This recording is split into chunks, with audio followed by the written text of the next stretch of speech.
Bonsoir à tous, bienvenue sur 5 minutes pour convaincre. Nous consacrerons aujourd'hui cette émission au cyclone Katrina. En effet, cet ouragan qui a dévasté la côte est des États-Unis le 29 août dernier a révélé les failles du grand système américain. Nous nous intéresserons plus précisément à la Nouvelle-Orléans. Pour cela, accueillons tout de suite Karen Hughes et Madame Smith. Bonsoir Madame Smith. Bonsoir. Victime de Katrina. Et Madame Hughes. Bonsoir. Madame Hughes, vous êtes donc secrétaire d'État américaine chargée de la diplomatie publique. Exactement. Cette catastrophe a eu des répercussions négatives sur votre popularité. Pensez-vous que le comportement des Américains se justifie? Je pense que la popularité de M. Bush a diminué, mais il faut rester objectif. Les Américains sont encore sous le choc, mais ils se rendront bientôt compte que ces efforts ont été bénéfiques. Quels efforts, madame? Nous n'avons plus rien. Mon mari est mort, j'ai perdu ma maison. Mes enfants n'ont plus d'école. Madame Smith, je n'ai même plus d'argent pour les nourrir. Calmez-vous. Face à l'importance de ces dégâts, cette catastrophe était-elle prévue? Non, nous n'avions pas du tout prévu l'ampleur de la catastrophe. Sinon, nous aurions tout fait pour éviter les dégâts matériels et les pertes humaines. Pourtant, plusieurs journaux et images télévisées révèlent l'existence d'une vidéo-conférence réalisée avant la catastrophe et montrant que M. Bush était au courant. Oui, effectivement, mais je ne souhaite pas m'étendre sur le sujet. Attendez. Comment ça vous ne souhaitez pas vous étendre sur ce sujet? S'il vous plaît. Non! Je vis en Nouvelle-Orléans depuis que je suis née, madame. Mes ancêtres étaient esclaves dans cette ville. Après l'abolition de l'esclavage, nous avons été entassés dans les basses terres. Excusez-moi, mais je pense que vous éloignez un petit peu du sujet, là. Ah, je m'éloigne du sujet en plus. Nous avons toujours habité dans les zones inondables, et vous le saviez. Seulement, bien sûr, les riches ont les hautes terres, et puis le reste, tant pis, n'est-ce pas? En effet, à la Nouvelle-Orléans, les zones les plus touchées ont été les quartiers les plus pauvres, c'est-à-dire à majorité noire. Ces pauvres gens n'avaient aucun moyen de transport pour quitter la ville. Quels ont donc été les moyens mis en place pour les aider? Nous avons tout d'abord déployé plus de 50 000 soldats pour évacuer la population, c'est-à-dire libérer les personnes prisonnières des eaux. Libérer qui? S'il vous plaît, continuez. Merci.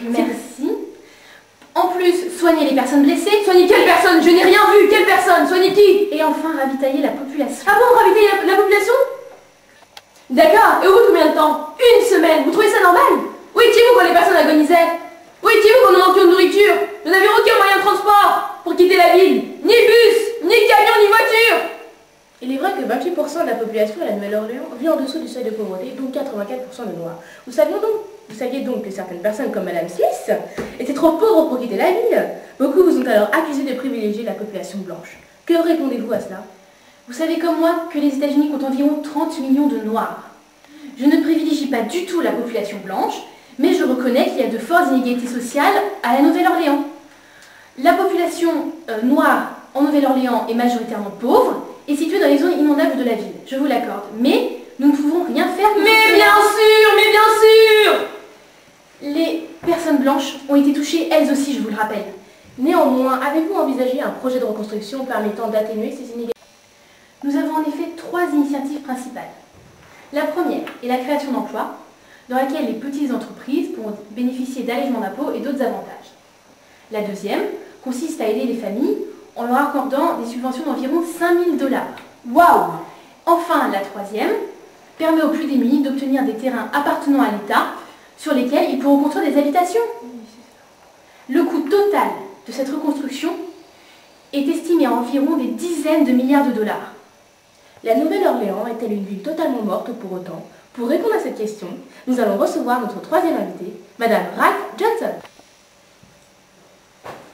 Bonsoir Madame Johnson. Bonsoir. Bonsoir. Vous êtes membre d'un groupe de jazz, le Preservation All Jazz Band. Quelles sont vos impressions face à ce que nous venons d'entendre? D'un point de vue strictement culturel, la destruction de la Nouvelle-Orléans est un sujet encore trop horrible à aborder. Pourtant, ce qui s'est passé était prévisible. Certes, nous n'aurions pas pu éviter l'ouragan, mais nous aurions pu limiter les inondations. Nous aurions pu prévenir la rupture des digues et éviter la destruction des marécages. Les médias offrent même une image des États-Unis comme un pays du tiers-monde. Je pense que ces images ont dû choquer les États-Unis, l'ensemble du continent américain, mais aussi dévoiler au monde entier nos faiblesses. Qu'entendez-vous par nos faiblesses? C'est simple, il suffit de regarder la lenteur et l'insuffisance des secours pour souligner l'incompétence du gouvernement. Exactement. Les États-Unis sont censés être le pays le plus puissant du monde. Né de l'immigration et du mélange de nombreuses ethnies, il devrait être un exemple d'égalité. Et ne l'est-il pas? Non, et comme tout le monde sur ce plateau, je pense que nous sommes d'accord. Il suffit de regarder le quartier français. Cœur esthétique de la Nouvelle-Orléans, il n'a échappé à la catastrophe que parce qu'il était situé dans les quartiers riches. Pensez-vous que la situation puisse évoluer? Je pense que la situation se doit d'évoluer, car un effondrement de la fréquentation retentirait sur l'économie locale. La Nouvelle-Orléans vit essentiellement de l'activité touristique, et l'ouragan a créé de forts dégâts humains, économiques, mais aussi culturels. Exactement. Nous devons donc de changer cette image de notre ville aux autres. Il faut savoir que la Nouvelle-Orléans est un haut lieu de l'histoire de la musique américaine, c'est-à-dire du jazz et du rap actuel. Qu'allez-vous faire? Si les Américains font attention ne serait-ce qu'à leur histoire et à leur culture, je pense que la Nouvelle-Orléans joue un rôle fondamental. Nous devons redynamiser notre ville.